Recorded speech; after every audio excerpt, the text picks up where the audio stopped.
Naniniwala ba kayo na ang labis na hinagpis ng isang anak ay pwedeng humantong sa hindi magandang pangyayari? Samahan niyo akong pakinggan at basahin ang istoryang pinadala sa atin. Karugtong ito ng karanasan ni Cesar sa kamay ng mga aswang. Lumipas ang isang taon sa lugar ng Alfonso, Cavite.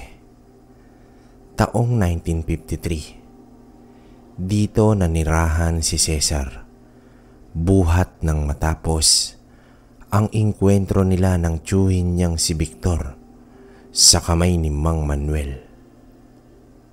Nagpadala kasi ng telegrama ang ama ni Cesar na mainit pa umano ang iilang kaanak ni Mang Manuel na naiwan sa Capiz.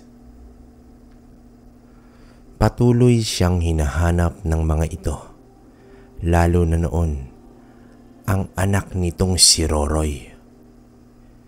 Nang matapos kasi ang laban nila Cesar at Mang Manuel, ay napagpasyahan nitong tumulong sa tiyuhin niya sa panggagamot. Kahit papaano'y nakapagpapadala itong si Cesar ng konting salapi ng mga panahong iyon. Ayon kasi sa ama ni Cesar na si Silverio, magbuhat raw na nawala roon si Manuel, ay mas dumami raw ang mga dayuhang nangangahas na patayin itong si Cesar.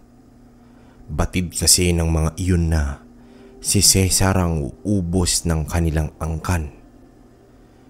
Nagsabi rin ito kay Cesar na huwag masyadong pakampante dahil puspusan rin ang pagsasanay nitong si Roroy. May usap-usapan kasi sa kanila na nagpapalakas lang ito sa kahaharapin ang taong pumaslang sa kanyang ama. Nung panahon naman na iyon, ay naging isang normal na mamamayan na lamang itong si Silverio. Tuluyan na rin kasing mahina at sakitin ito magmula nang ibinigay nito ang tangan niyang mutya kay Cesar. Ang tiyuhin naman ni Cesar na si Victor ay tuluyang nanghina ang kanang kamay. Nangyari ito nang minsan sagupain nila ang pangkat ni Manong Manuel. Dumaan ang mga araw at buwan, nakasama nila itong isang estranghero na itago na lang natin sa pangalang Noel. Itong si Noel ay isang magsasaka sa lugar ng Samar.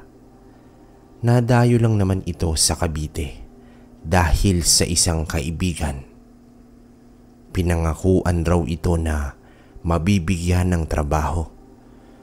Ngunit pagdating ay nauwi lamang sa wala ang lahat. Noon ay kinupkup ito nila Victor dahil sa wala naman itong pamilya.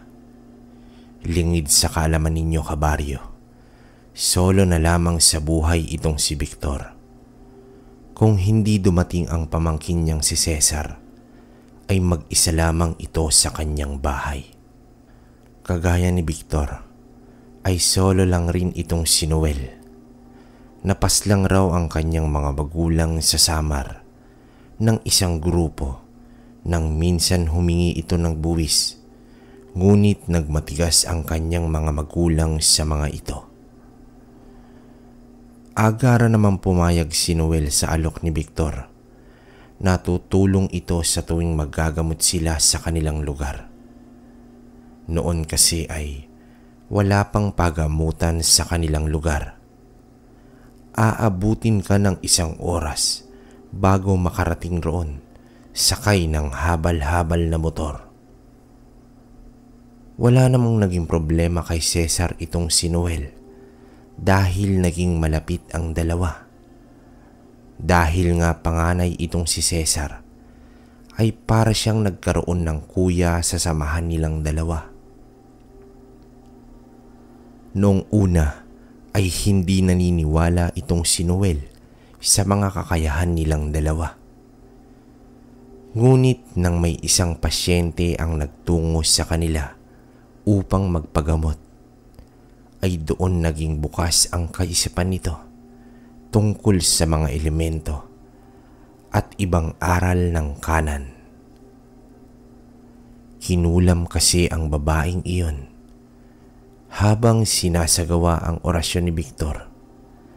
Ay labis ang pagkamangha nitong si Noel, bukod sa kung ano-ano ang naririnig nito na hindi niya maintindihan. Nang mahuli nga ni Victor ang mangkukulam, agad naman itong kinitilan ng buhay. Sa tagpong iyon, labis ang pagkamangha nitong si Noel. Si Cesar naman ay tahimik na nagmamasid sa kanyang tiyuhin. Matapos nga ang gamutan na iyon, pasado 3:00 ng hapon, nagwika naman itong si Victor na magtungo muna sila Noel at Cesar sa kabisera ng Alfonso. Wala pa kasi silang kakainin sa hapunan ng mga oras na iyon. Agad na sumang-ayon naman ang dalawa sa inutos ni Victor. Pagkakuha nila ng salapi, agad naman silang naglakad patungo sa sentro upang bumili ng ulam. Aabuti naman sila ng mahigit sa 20 minuto na lakaran bago iyon marating. Di naglaon, narating nila ang talipapa. Agad naman silang bumili ng isda at gulay na lulutuin nila sa hapunang iyon. Nang makabalik na sila sa bahay ni Victor, kaagad naman silang nag-ayos ng uling upang doon lutuin ang kanilang pinamili. Nang matapos na iyon, agad silang kumain. Ramdam ni Cesar ang saya sa mga mata nitong si Noel. Naglahad nga ito na unang beses niya palang makakita ng ganoong klaseng gamutan. Batid niya na alam rin nila Victor at Cesar na ang lugar na pinagmulan nito ay kilala sa usaping aswang, manlalason at mambabarang.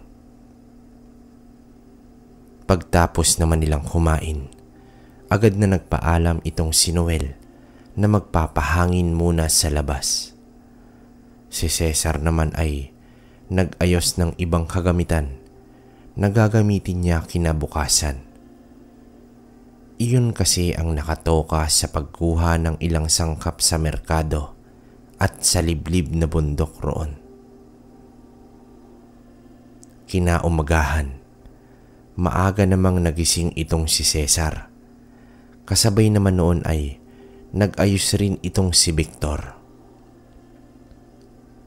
Nais kasi nitong samahan si Cesar sa pagkuha ng ibang kasangkapan. Matapos nga nilang mag-agahan, agad namang naunang umalis itong si Noel. Kasunod naman noon ay umalis na rin ang magtiyuhing Cesar at Victor. Habang naglalakad naman sila, pansin ni Cesar na mailap ang tingin ng mga tao sa kanila. Marahil ay may napapansin lang iyon na dumi sa kanilang muka o kung anuman. Di naman iyon pinansin ni Cesar at nagpatuloy na lamang sila sa kanilang paglalakad. Ang inaakala ni Cesar na saglit na lakaran ay inabot na sila ng halos 30 minutos. Doon na nga nagtaka itong si Cesar habang nagtatanong kay Victor. Tiyo, pansin ko kanina pa tayo naglalakad Parang palabas na rin tayo ng Alfonso. Saan ba tayo kukuha ng ibang kasangkapan? Pagtatanong na wika ni Cesar. Nang marinig ito ni Victor, ay pasimple naman itong ngumisi habang sumasagot ng, "Tama ka, Cesar. Ito kasing nagdaan ng mga araw, may naramdaman akong hindi maganda sa paligid natin. Magtutungo tayo sa burol kung saan tayo kukuha ng ibang kasangkapan. Tugon ni Victor kay Cesar.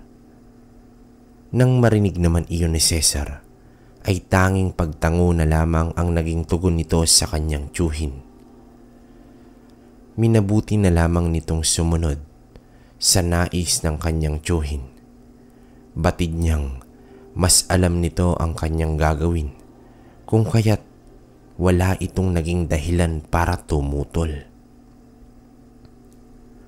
Halos 1 oras na mahigit iyon nang matunto nila ang isang bundok na mataas.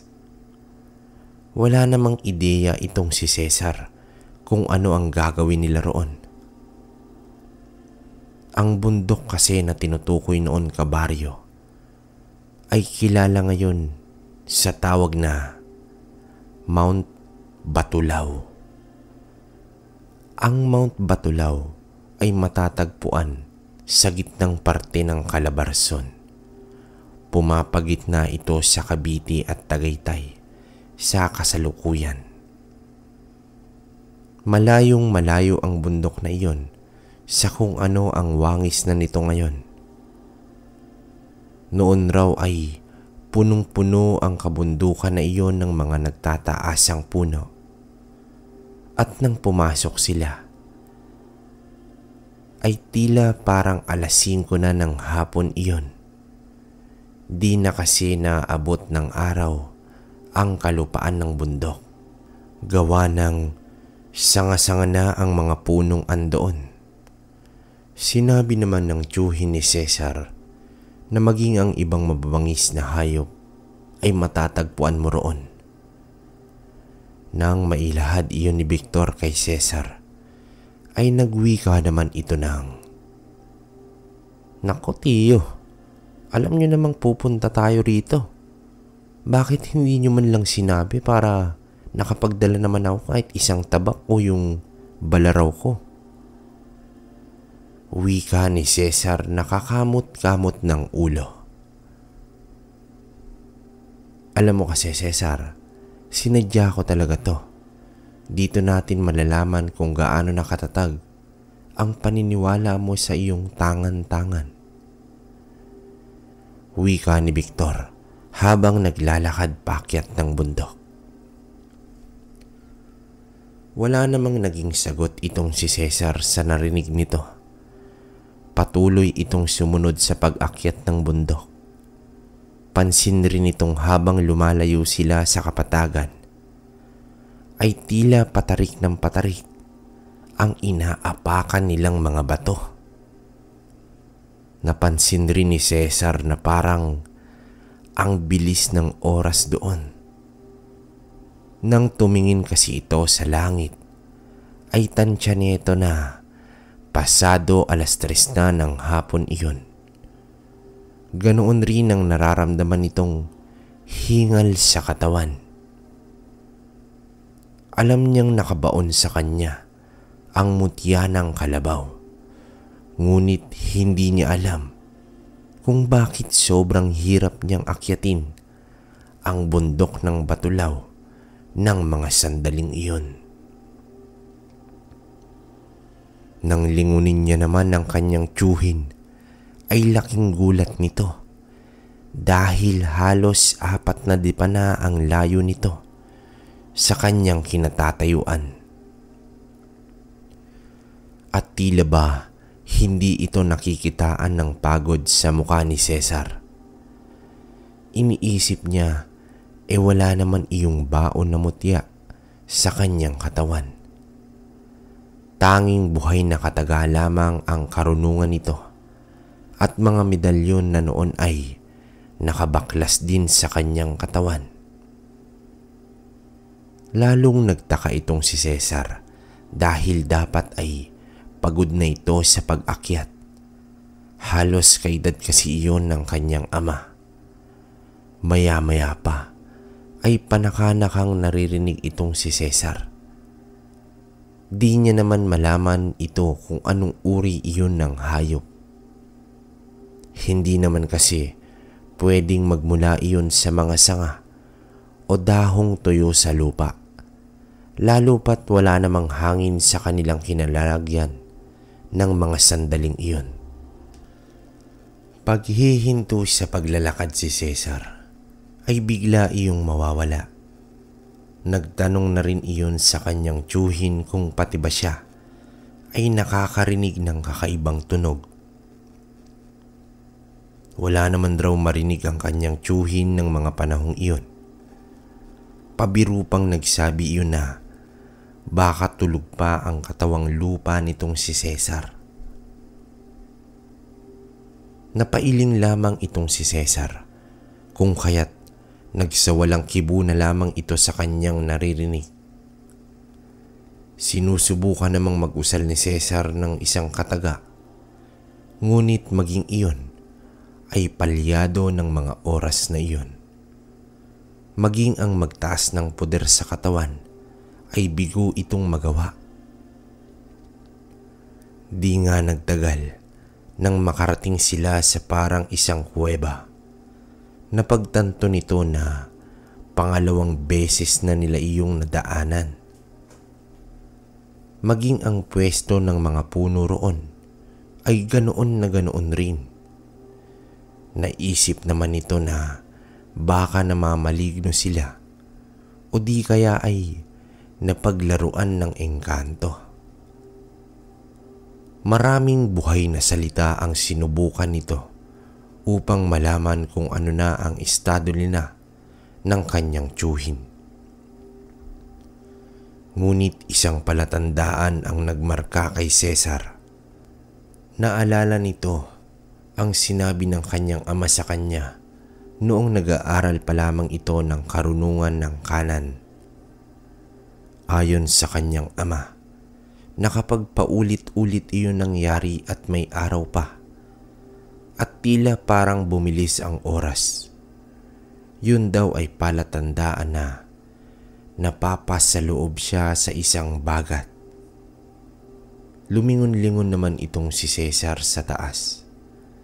Laking gulat niya nang may papansin siya na isang ibon na nakadapo sa isang sanga ng puno. Ang ibon na nakita ni Cesar ay hindi tipikal na ibong madalas niyang makita. Kung ihahambing raw ang ibon na iyon sa isang normal na ibon, ay sobrang layo ng diferensya. Ang ibon raw na iyon ay halos kasing laki ng isang tandang. Ang mga mata naman noon ay tila purong puti lamang. Wala itong kulay itim. At ang tuka noon ay tila sobrang haba na tansya niya ay isang dangkal iyon. Lalo pa itong naghinala nang makita nito ang paa ng nilalang na 2 piraso lamang ang daliri noon.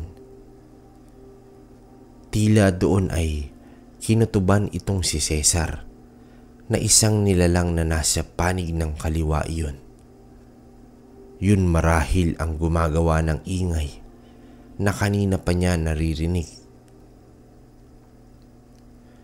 Nang ituro niya iyon sa kanyang tiyuhin, ay lumingon rin ito. Maging ang bagat noon ay sinabi niya rin, ngunit tikom ang bibig ng kanyang tiyuhin. Tiyo, marahil nasa ilalim tayo ng isang bagat. Saka yung naririnig kong ingay kanina, marahil yang nilalang ang may gawa. Wika ni Cesar kay Victor. Ano ka ba, Cesar? Alam mong wala akong karga sa katawan. Di kita matutulungan sa sinasabi mo. Sagot nito kay Cesar. Nang malaman niyang siya lamang ang inaasahan, ay agad kumuha ng isang patpat itong si Cesar. Maya-maya pa ay nagwika ito sa nilalang na bumaba at ipakita ang tunay na anyo nito. Naging mapaglaro naman ang nilalang na iyon. Bigla itong bumaba sa harapan nila. Akmang hahambalusin ito ng patpat ni Cesar. Ngunit bigla itong nawala. Laking gulat ni Cesar na parang bula iyong naglaho sa kanyang harapan. Ang tiyuhin naman noon ni Cesar ay nagsindi lamang ng kanyang tabako habang nagmamasid sa kanyang pamangkin. Halika na, Cesar. Tuloy lang sa paglalakad. Huwag kang mag-alala. Pagbati lamang iyon ng nangangalaga sa bundok. Wika ni Victor kay Cesar. Nalito naman itong si Cesar sa mga narinig nito. Ho? Bantay? Anong ibig niyo sabihin, Dio? Wika ni Cesar sa kanyang tiyuhin.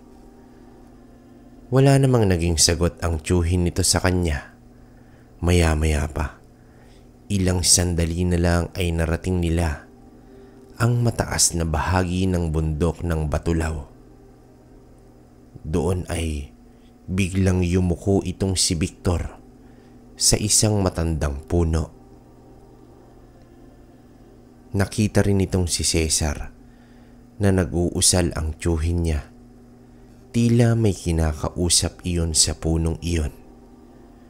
Maya-maya pa ay nakaramdam ng bahagyang pagyanig ng lupa itong si Cesar. Pagbalik nito ng tingin sa kanyang tiyo, meron doon na isang gapisong liit na liwanag. Maya-maya pa ay biglang lumaki iyon. Bigla namang dumilim ang kalangitan ng mga sandaling iyon. Isang postura naman ang lumitaw sa harapan nila.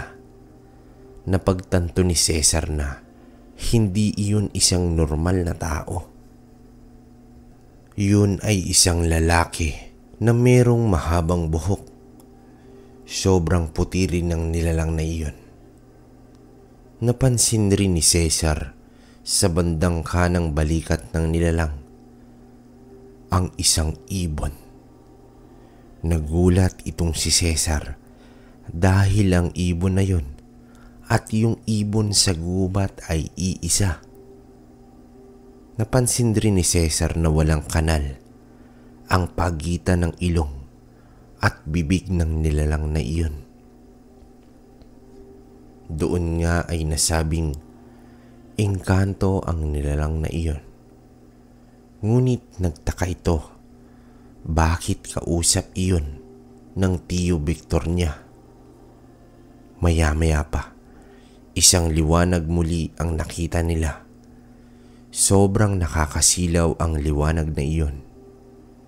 Pagbalik ng tingin nito, ay tanging ang tiyo Victor niya na lamang ang naiwan doon sa may puno. Nang magtanong itong si Cesar kay Victor, ay tila wala naman itong imik. Mabilis rin itong nagsenyas na bababa na sila sa bundok na iyon. Nag-umpisa na nga silang maglakad ng mga oras na iyon. Maya-maya ay nagwika ang tiyuhin ni Cesar ng, Cesar, maghanda ka. May isang malaking badya sa buhay mo at maging sa iyong ama. Marahil nagtataka ka kung sino ang nilalang na iyon. Siya si Khalil. Kagaya natin, isa siyang biktima ng aswang na humihigop ng mga kaluluwa. Ang kanyang mga magulang ay nawala nang makaharap nila ang nilalang na iyon. Siya na lamang ang natira sa ang kanila, kung kaya't gusto niyang tumulong sa mga kagaya nating lumalaban sa mga nilalang na nasa panig ng kaliwa. Mahabang paglalahad ni Victor, sabay abot ng isang bato. Itong bato raw na ito ay bertud ng isang maharlikang engkanto. Isa rin itong kagamitan kontra kumbate pisikal sa mga aswang. Yun daw ang batong ihahalo sa balaraw na gamit ni Cesar sa labanan na magaganap. Labis na namangha itong si Cesar sa mga iniulat ng kanyang tiyuhin. Matapos niyang marinig iyon, patuloy silang naglakad pabalik sa kanilang bahay. Inamin rin ni Victor na hindi talaga sangkap ang pakay nila sa bundok, kundi ang batong iyon na mula sa engkanto. Doon na pagtanto ni Cesar na kaya pala nakabaklas ang lahat ng karga netong tiyuhin niya dahil hindi kakayanin ng engkantong iyon na harapin sila. Nang magawi na sila sa bandang bukana ng bundok, doon na pagtanto ni Cesar na pasado 10:00 pa lang pala ng umaga. Doon inamin rin ni Victor na talagang nabagat sila dahil isa iyon sa kakayahan ng elementong iyon. Ilang sandali pa ay napadpad na sila sa arko ng Alfonso. Mahabang oras ang binagtas nila ng sandaling iyon. Maya-maya, halos kasabay lang nilang dumating si Noel sa bahay nila. Agad namang nag-alok itong si Noel ng isang palitaw. May nagbigay raw sa kanya na isang estrangherong lalaki sa kabisera ng Alfonso. Halos pilahan daw kasi iyon ng mga tao roon sa lugar.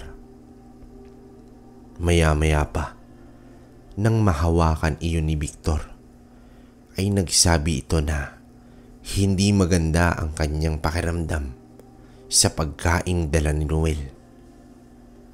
Nilahad pa ni Noel na halos 1 linggo na raw ang nilalang na iyon. Araw-araw ay wala raw palya ang pamimigay nito ng libreng palitaw sa lahat ng taong napapadaan doon.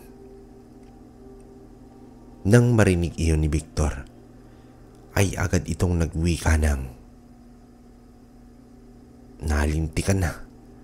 Kilala mo bang nagbigay nito, Noel? Bukas na bukas sasamahan kita at ituro mo sa akin ang nilalang na iyong sinasabi." Wika nito kay Noel. Sige po, Manong Victor. Ano po bang meron sa pagkain ito?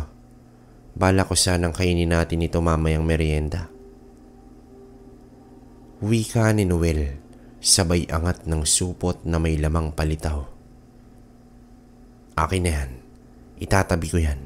Magagamit natin yan sa mga susunod na araw. Wika ni Victor kay Noel.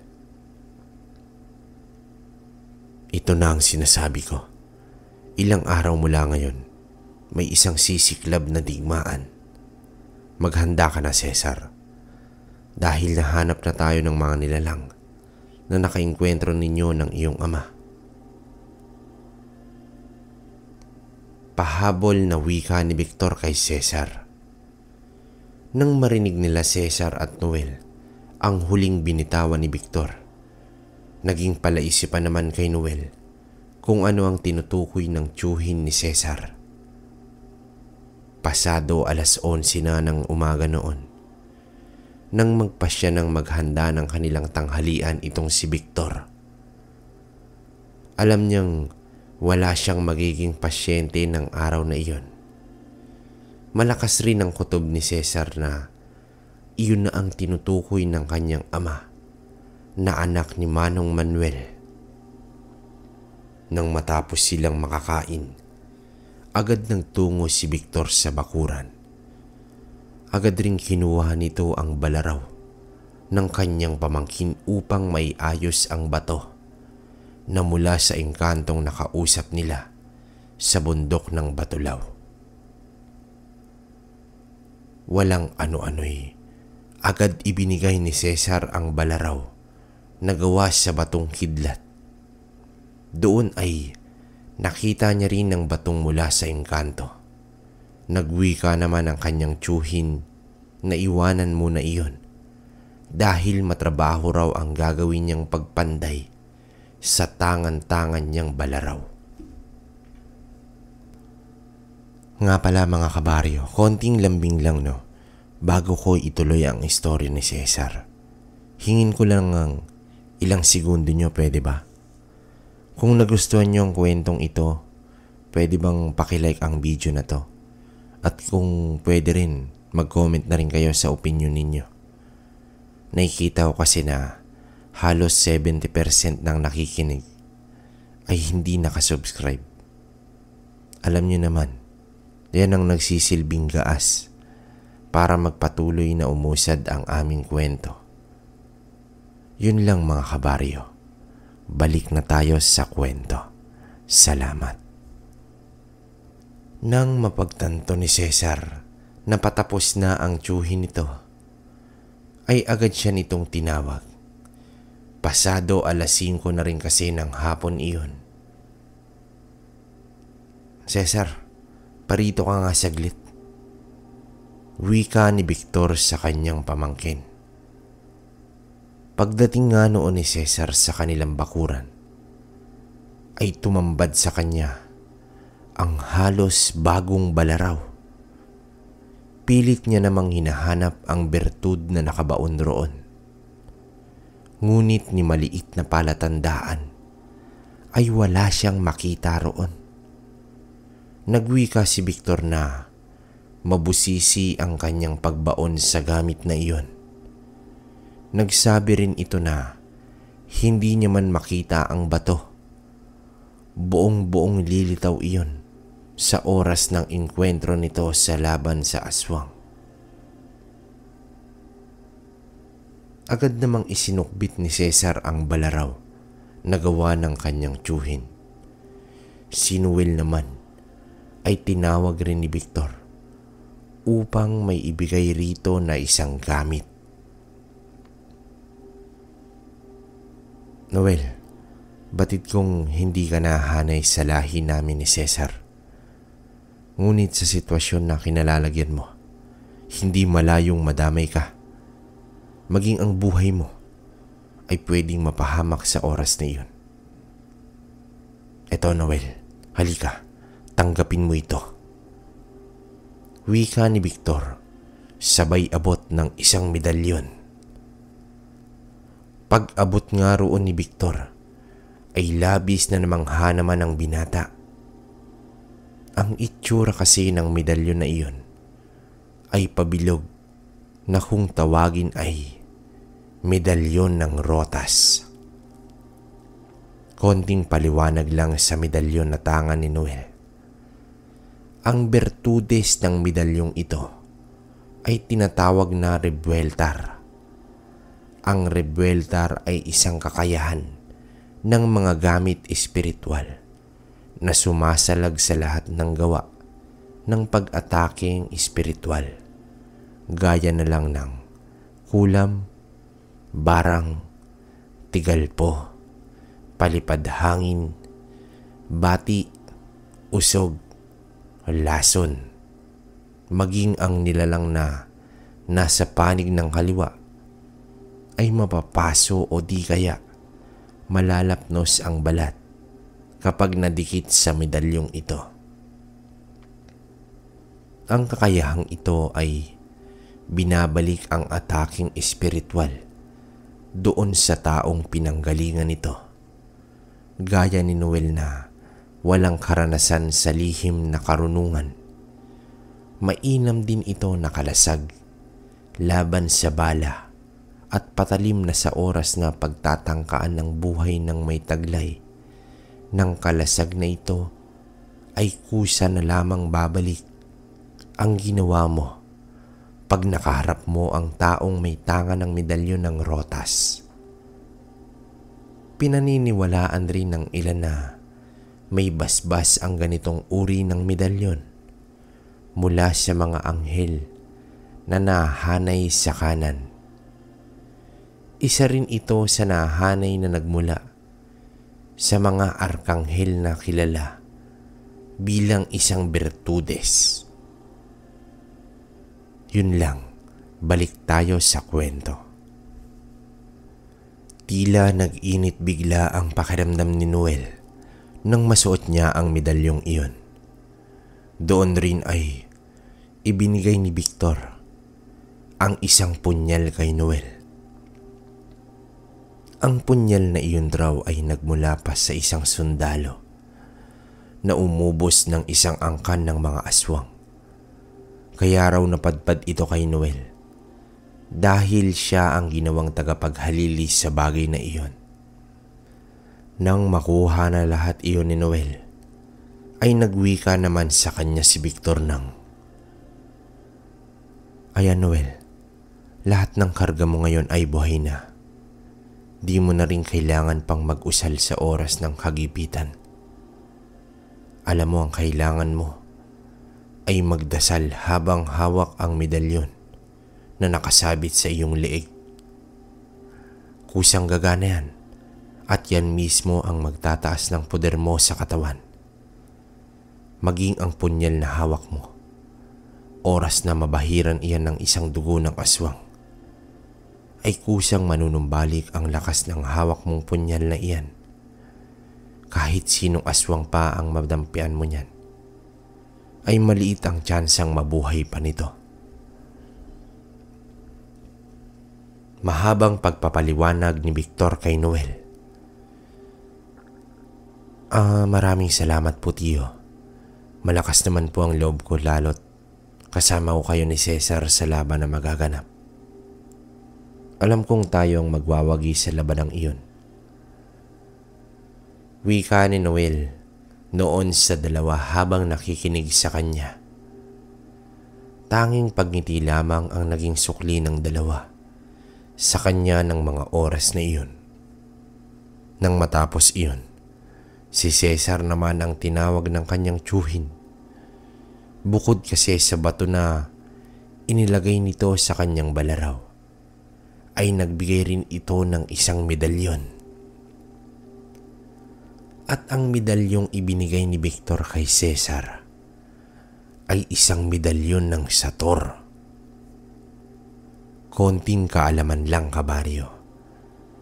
Ang Sator ay napakabisa na medalyon at ng mga salita nito laban sa iba't ibang uri na gawa ng masasamang elemento, masasamang nilalang, at iba pang kapangyarihang mula sa dyablo. Ang bawat simbolo ng Sator ay Sator, ibig sabihin ang Diyos amang tagapagligtas. Arepo, na ang ibig sabihin naman ay kumikilos at nagbubungkal. Tenet, na ang ibig sabihin na nagahari.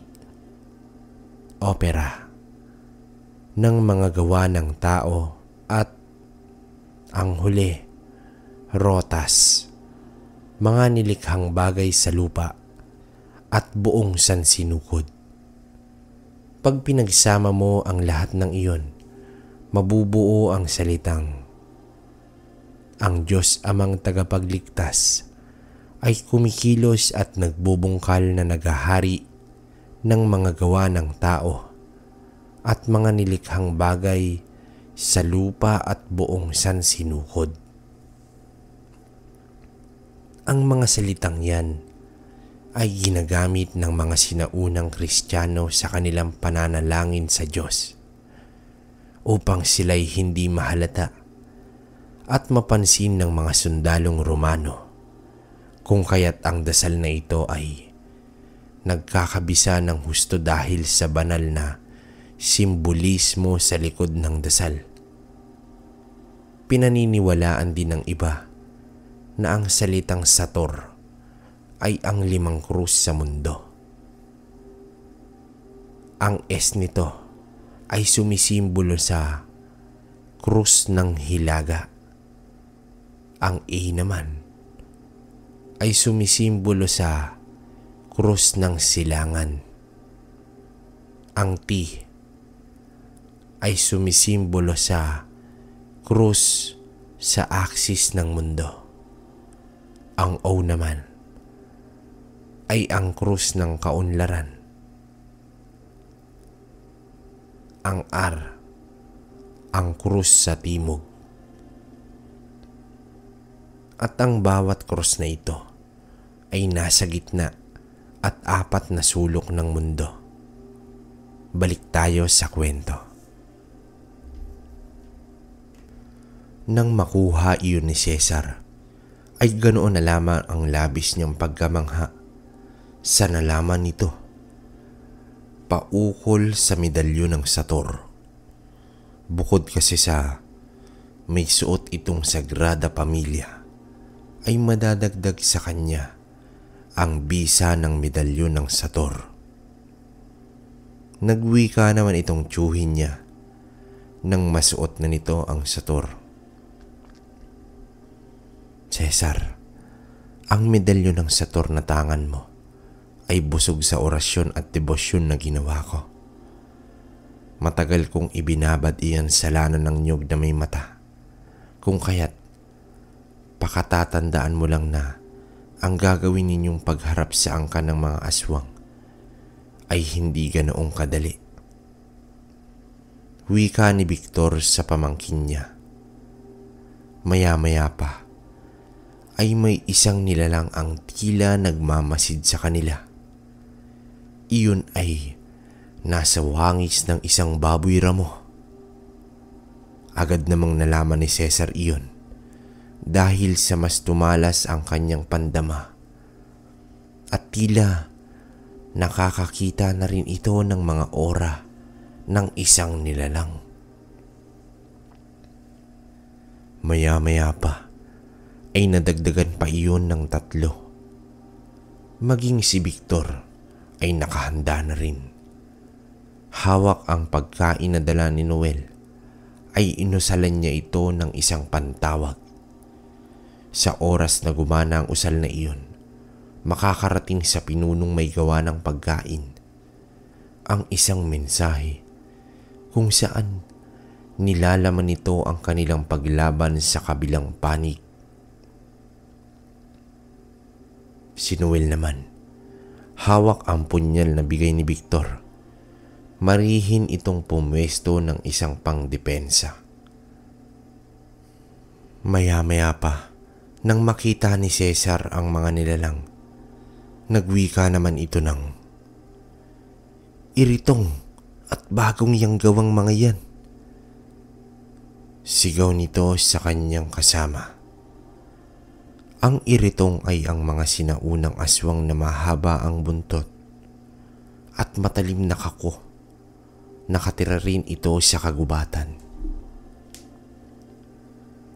Nang marinig nila Victor at Noel, ay naghanda na sila. Maya-maya pa, biglang tumakbo ang mga nilalang patungo sa kanilang direksyon. Si Victor noon ay nag-uusal ng mga palipad hangin upang maigapos ang mga nilalang. Si Cesar naman, inusal ang pambuhay sa balaraw na kanyang tangan habang sinasalubong ang mga nilalang. Nang mapunta ang isa sa harapan ni Cesar, akmang babaon ito sa kanya ng kuko. Saktong pagbalik sa talim ng balaraw na hawak ni Cesar, doon nga ay itinarak niya ang patalim na iyon sa dibdib ng nilalang. Doon ay tila umusok iyon. Damang-dama ni Cesar ang dagdag na lakas ng kanyang balaraw, buhat ng malagyan ito ng bertud ng engkanto. Ilang minuto pa ay tila naglaho ang nilalang na iyon. Parang isang tuyong dahon na mabilis na nasunog. Di nga naglaon, naubos nila ang mga nilalang ng walang galos sa katawan. Maya-maya pa, nagwika si Cesar na, "Tio, Noel, maganda kayo. Paparating na ang mas marami. Una pa lang ito." Sambit ni Cesar sa dalawa. Doon ay nagtaas ng kunat at puder itong si Cesar. Dahil na rin sa mutya na nakabaon sa kanya. Kung kaya't triple ang naging kunat nito. Lalo't inusal nito ang orasyon ng Santissima Trinidad at orasyon ng Sator. Si Victor naman ay kasama sa likod si Noel. Ibinahagi kasi nito ang kalahati ng kanyang poder upang mabigyan kahit papaanong proteksyon itong si Noel. Ilang minuto pa nga ay tumambad sa kanila ang pangkat ng mga aswang. Meron doon na mga Sigbin, Mangalo at Ebwa. Bigla namang sumugod ang mga iyon sa kinatatayuan nila. Isang malakas na amba ang ginawa ng isang aswang kay La Victor. Kung kaya't napatalsik ang dalawa. Doon ay nagkaroon ng pinsala ulit. Ang kanang balikat nitong noon ay papagaling pa lamang. Si Cesar naman ay walang habas ang pagtarak ng balaraw sa mga sigbin. Animoy isang manok kung patayin iyon ni Cesar. Ang mga iilan nga sa mga ito ay bahagyang napapatras na dahil sa ramdam nilang napakalakas na presensyang tinataglay ni Cesar ng mga sandaling iyon. Ang madikit kasi sa kanya ay tila asidong unti-unting nantutunaw. Halos umabot ng mahigit 15 minutos ang sagupaan nila noon. Pansin naman ni Cesar na may pinsala na itong si Noel. Butas na kasi ang kanyang kanang sikmura. Ngunit patuloy pa rin ito sa pagdepensa. Si Victor naman ay laylay na ang brasong ginagamit sa pangtigalpo.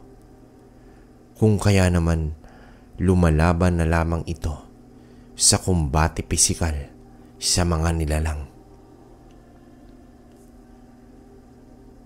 Nang halos mapuno na itong si Cesar, sumugod ito. Ang mga nilalang na sumusubok sa kanyang katawan ay bigo na maibaon ang mga kuko sa kadahilan ng kunat at poder na meron itong si Cesar. Di nagtagal ay natapos na nilang lahat, halos lahat ng nilalang. Akala naman noon nila ay tapos na iyon. Maya-maya pa, isang boses ang nagsalita sa di kalayuan. Nagwika ito ng, "Magaling, Cesar. Ngayon ay ikaw ang magdadanas ng kung paano mo pinatay ang aking ama. Ipaparanas ko sa iyo ang sakit na tila pagsisisihan mong nabuhay ka pa dito sa lupa." Sambit ng nilalang. Doon nga ay tumambad rito ang isang lalaki. Pagtingin roon ni Cesar ay meron itong malasadwende na tenga. Tila wangis baboy ramo ang itsura nito. Doon ay napagtanto ni Victor na isa iyong aswang na nahanay sa lahi ng Harimudon. Ang Harimudon ay mataas na uri ng aswang. Ito ang lalaking bersyon ng bangkilan na kung ihahalin tulad mo sa mga normal na gabunan ay walang-wala iyon. Doon nga ay ramdam ni Cesar ang napakalakas na enerhiya na nagmumula roon.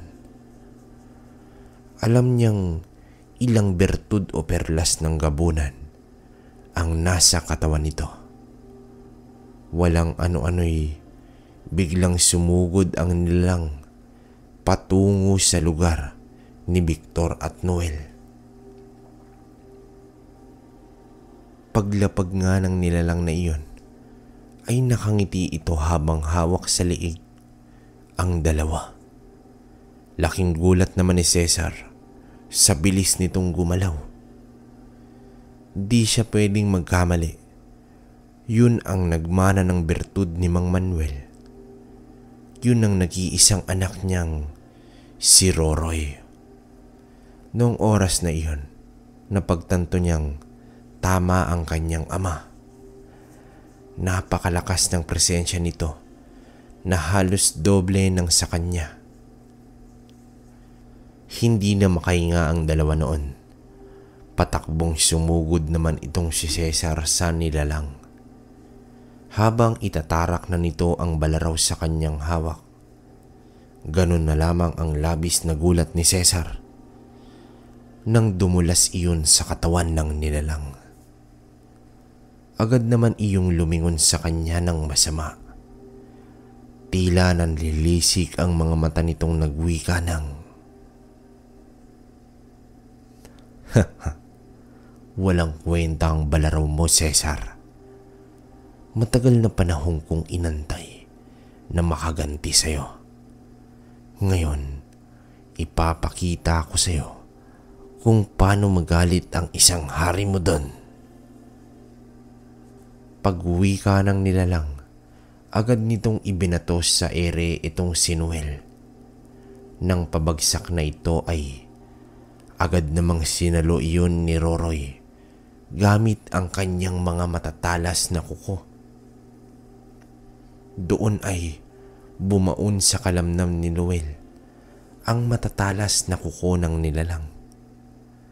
Agad namang napasigaw itong si Cesar sa mga kaganapang nangyayari noon. Nang susunod na itong si Victor, ay isang usal ang ibinato nito sa nilalang.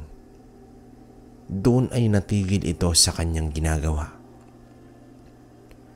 Napabalikwas naman iyon sa direksyon ni Cesar.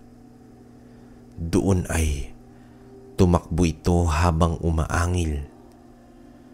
Akmang susugod si Cesar.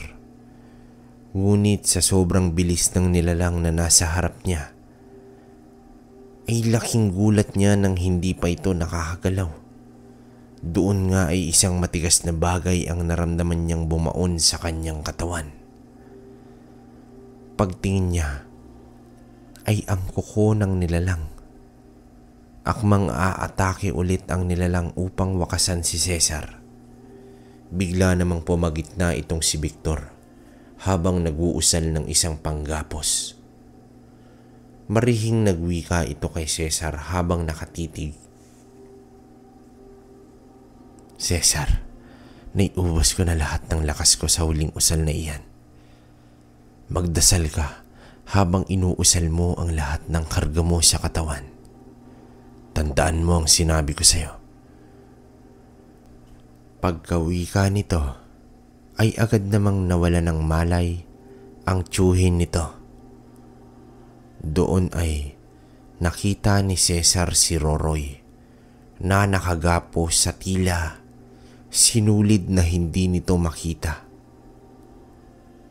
Agad namang pumikit si Cesar. Binanggit nito ang dasal sa 5 krus ng Sator, maging ang pambuhay sa Sagrada Pamilya. Nang mausal niya ito, pilit niyang ibinato iyon sa balaraw na hawak niya. Maya-maya, nang nakawala sa pagkahagapos itong si Roroy, patakbo itong dumiretso sa kinatatayuan ni Cesar. Doon nga ay ibinaon ni Cesar ang balaraw. Noong unay tila may kalasag na espiritual ang nilalang na iyon.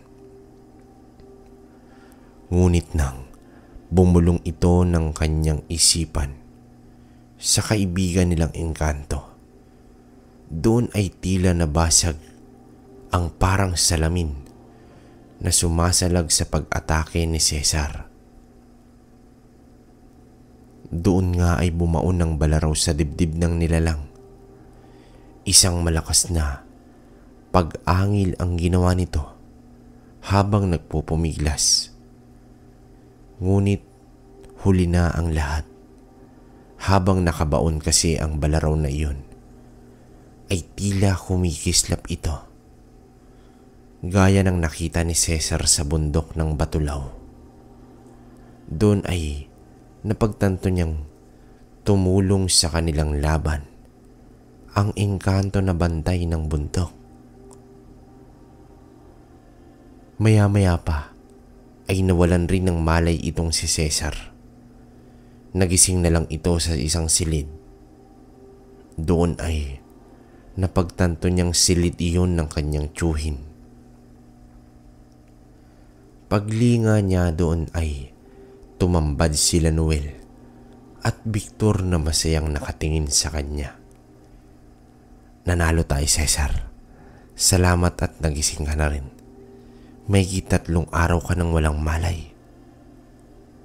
Wika ni Victor na noon ay iika-ika pang tumayo.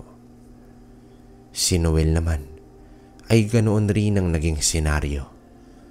Masaya nilang pinag-usapan ang naging digmaan na nangyari sa kanila. Doon nasabi ni Noel na kahit kailan hindi maaaring manai ang kasamaan laban sa kabutihan.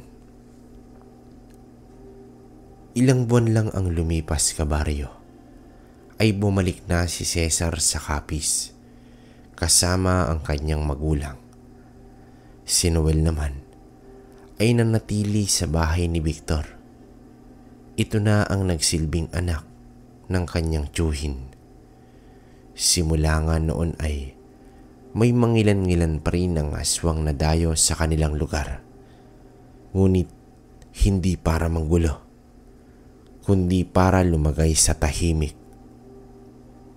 Ilang taon pa nga ay naging isang kapitan del barrio pa itong si Cesar. Doon ay mas hinangaan siya ng marami sa kanyang pinagdaanan. Dito ko na po tatapusin ang kwentong ito. Naway may napulot kayong aral, mga kabaryo, at sana nagustuhan ninyo ang karanasan ni Cesar. Maraming salamat po. Okay, so ayun na. Kamusta mga kabaryo? Pasensya na natagalan yung part 2 ng istorya ni Cesar kasi medyo mahaba talaga to talaga. Doble, di ba? Pero ayun naman, nakita nyo naman, narinig nyo, sinuklian natin yung paghihintay ninyo. Opinion ko rin kay Cesar. Ang galing lang, no? Yung alam yung medalyon niyang Sagrada Familia, tapos dinadasalan niya ng Santissima Trinidad. Napakalakas ng ganung uri ng medalyon. Tapos ang nakakabilib doon, nung umakyat sila ng bundok ng Batulaw. Sige nga, kung meron dito na nakikinig na alam yung bundok ng Batulaw, baka pwede nyong i-comment dyan kung baka inabot nyo to si Cesar kasi nga, di ba, ang nagbabantay pala ron, engkanto, tapos kaibigan pa ni Victor. Pero siguro totoo nga kasi nga nasa honey naman ng kanan itong si Victor. So hindi malabong maging kaibigan niya yun. Ang kinagandahan lang doon, tumulong, no? Nagbigay ng isang bertud ng engkanto. Diba? Isipin niyo yung batong kidlat na balaraw, tas binaunan mo pa ng bertud ng engkanto. Talagang babaon sa katawan ng kung sino man yun, diba? Tapos yung pagbibigay ni Victor ng sator, yun, napakagandang, kumbaga, kompletos ricados na itong si Cesar. Tapos, yun nga, sa side naman ni Noel, ang ganda rin nung binigay sa kanya. Di ba? Kasi medalyon din yun eh. Tapos, binigyan din siya ng punyal na, biruin nyo, pag nadampian ng dugo ng isang aswang o kung ano man, kumbaga nabubuhay. Hindi, ewan ko pero para sa akin, napakalakas din nun. Di ba? Tapos yun na nga, ang daming nabanggit na lahi ng aswang, no? Pero sana bawat istorya ng aswang na yun meron dito na magpadala. Saka yung hari mo doon, yun pala, di ba? Yun ang, kumbaga yun yung pinaka mas nakakaangat sa gabunan kasi sorry. Anak ni, alam naman natin sa unang part si Mang Manuel, isang gabunan na, kumbaga, leader na siya dun sa Kabisayaan. Pero siguro nung time na yun, bata pa tong si Roroy pero 1 taon lang. Feeling ko hindi lang nasabi tong si Roroy. Ang nakakapagtaka lang dun, naging hari mo dun itong si Roroy. Siguro, yung ibang bertud ng ang kanila, binigay kay Roroy hanggang sa kataas-taasan siya sa lahat. Diba? Isipin nyo, may Sigbin, may Mangalo. Hindi natin, Sigbin, may, alam ko yan, pero yung Mangalo, Ebwa. Diba? Sige nga, baka may alam ko yung tungkol dun. Yung hari mo dun, ngayon ko lang din na ano yan, na kataas-taasang uri ng gabunan pala yan. So, kayo, eto, shoutout ko pala lahat ng mga nag-comment sa first part ng kwento ni Cesar. Bawi ako sa inyo. So, umpisa natin. Gusto ko shoutout si Brain Omega. Yan, suki natin yan. Jenny Maluig, yun. Carmelita Pruna. Agnes Janse. Tapos, eto pa. Veronica Condension. Hail Rain Led. Tama ba? Inday ng Paris. User, sayang, hindi natin mabasa. Reynaldo Jimenez. Emilia Nora Pols. Yan. Maria Selar. Charlene Gumansing. Iram Maria 9683. Evelyn Baguio. Yun. Moises Defensor. Tapos si Miss Roslyn Dalupere. Yan, isa sa mga solid nating tagakinig yan. Shoutout sa inyo dyan sa ibang bansa. Si Ma'am Jenny Golosino. Yan, isa rin yan, lalo na si Ma'am. Shoutout sa lahat ng mga nasa Dubai, no, na nakikinig. So, yun, salamat. Ito, shoutout po dito sa Limay, Bataan. Kay Annalisa Gutierrez Valero. Ayun, so, user pangalan niya pero nabanggit ko naman. Ito, si Ma'am Lita Cinco. Magandang gabi rin sa iyo, Ma'am. Betsay Manalang, yun, Ma'am. Comment ka, Ma'am, kung tama yung pagkabasa ko. Salamat. Si Miss Arlene Cools Besa, yan, isa rin yan sa mga solid nating kabaryo. Shoutout sa lahat ng nasa Singapore, no? Ingat kayo dyan. Jenaline Orsua. Salamat, Ma'am. Si Madam Tita Sareno. Yun. Hello, Madam. Shoutout sa'yo kahit busy ka dyan. Ingat din. Maria Cecilia Magayon. Yun, si Ma'am yun last natin. So, alam ko meron pa. Si Ryan Manuel. Diba? Ryan Manuel, yan. Pati yung mga bumabiyahe dyan ng biyaheng di masalang na jeep. Kay Ryan Manuel. Shoutout sa inyo dyan. Yun lang mga kabaryo. Siguro, shoutout ko ulit next video natin. O ganito na lang ipunin ko para mas marami, diba? Yung iba kasi user eh. Mas marami pa sana. Pero, gano'n na lang muna.